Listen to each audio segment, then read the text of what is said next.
Good morning. It is way too early for this, but let's do a travel day together. Here I am putting on all my luggage and heading to the airport.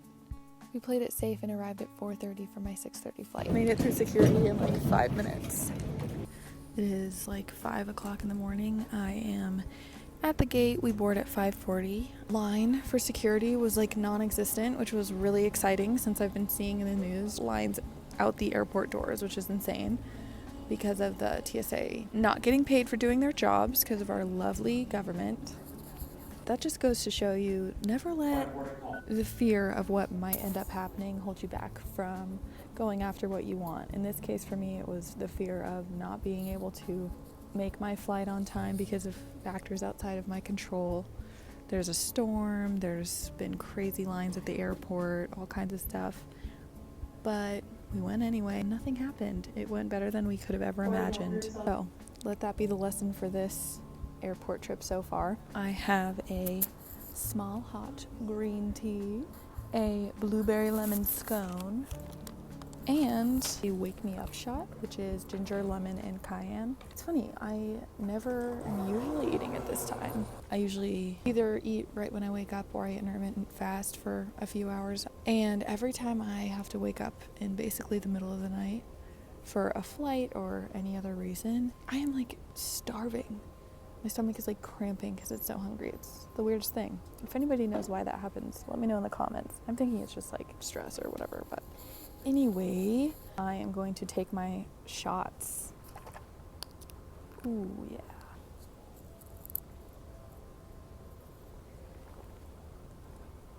That's a good one. All right, I'm awake now. I'm going to eat my scone, drink my tea, just hang out for the next 40 minutes. When I'm traveling, I've found that it is the most helpful to go straight to your gate right after you get through security, or if you're having a layover, find your way to the next gate before you do anything else, because you never know what can go wrong and every single airport is so different, so it's always best to just play it safe and get straight to the gate. Okie dokie, we made it safely to Chicago and now we have to catch a connecting flight. I have about a 2-hour layover here. But the weather is really bad. A bunch of people all around me are like, our flights are canceled.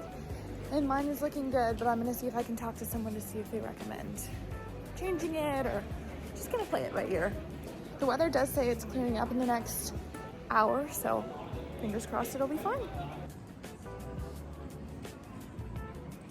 Okay, so amazingly, I'm in a very quiet corner of the very hectic airport, as you can imagine, with everybody's flight canceled. Got myself a real breakfast, sausage, egg, and cheese. I am technically lactose intolerant, but I have a few hours to fart before my flight. Wish me luck.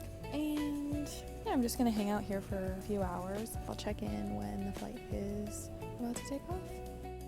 Another piece of advice I have for the airport is to double check absolutely everything. So if your boarding pass says you're at B29 for the boarding gate, but the screen says something different, you really gotta talk to someone, figure it out as soon as you possibly can. Okay, well the hat is done.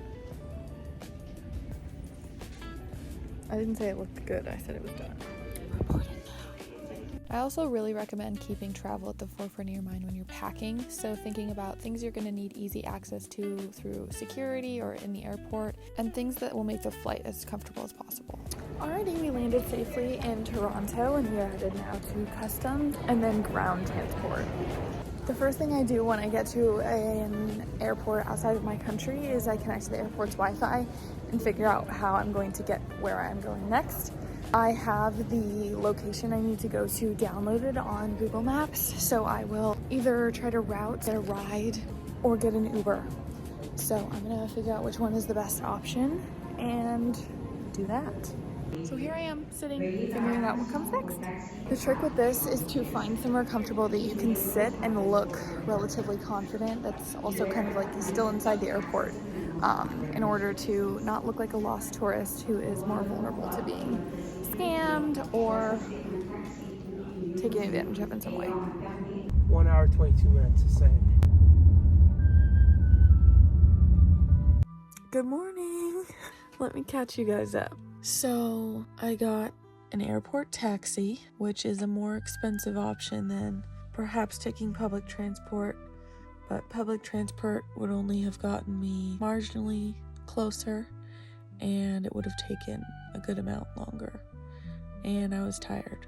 I figured, let's just go ahead and try the taxi. Taxi driver was super sweet. I paid 180 Canadian dollars to drive an hour and a half into the mountains in the forest. I arrived at my destination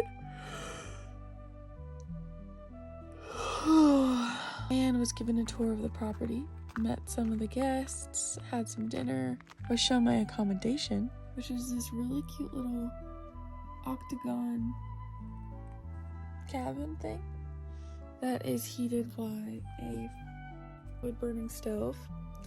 So I got to learn how to keep up one of those, and I'm going to continue to get better at it over the course of my 9 weeks here.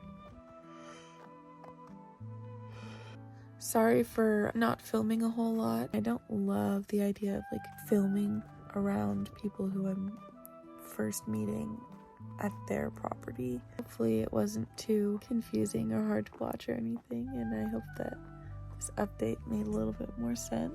It's a few days later, and I just wanted to come on and say thank you so much for watching this video. I hope you enjoyed. On the way home, I'm actually going to be doing a more in-depth video where I kind of talk more about my tips and tricks at the airport and my airport horror stories. I have so many. I'm really lucky that I've been able to travel a lot in my life. My mom actually worked for an airport for a short time, so I was able to use her travel benefits. So I have a lot of standby flying stories, but I've learned so much, and I think that I hesitate to call myself an airport expert now, because I think that if you say that, you're just begging to be humbled by the next weirdly structured airport or last minute gate change. There's so many things that can go wrong, even for people who fly all the time. The airport is a really, really difficult place to navigate. So I'm here to share what I've learned and hopefully entertain some people along the way. So I hope you enjoy this video. Please let me know your questions or difficult things that you've encountered in your travel days so that I can kind of know what you are interested in learning more about in the next video. If you enjoyed this video, make sure to like, comment, subscribe, all the things. Most important thing is that you take care of yourself, and I will see you in the next video. Thanks for watching.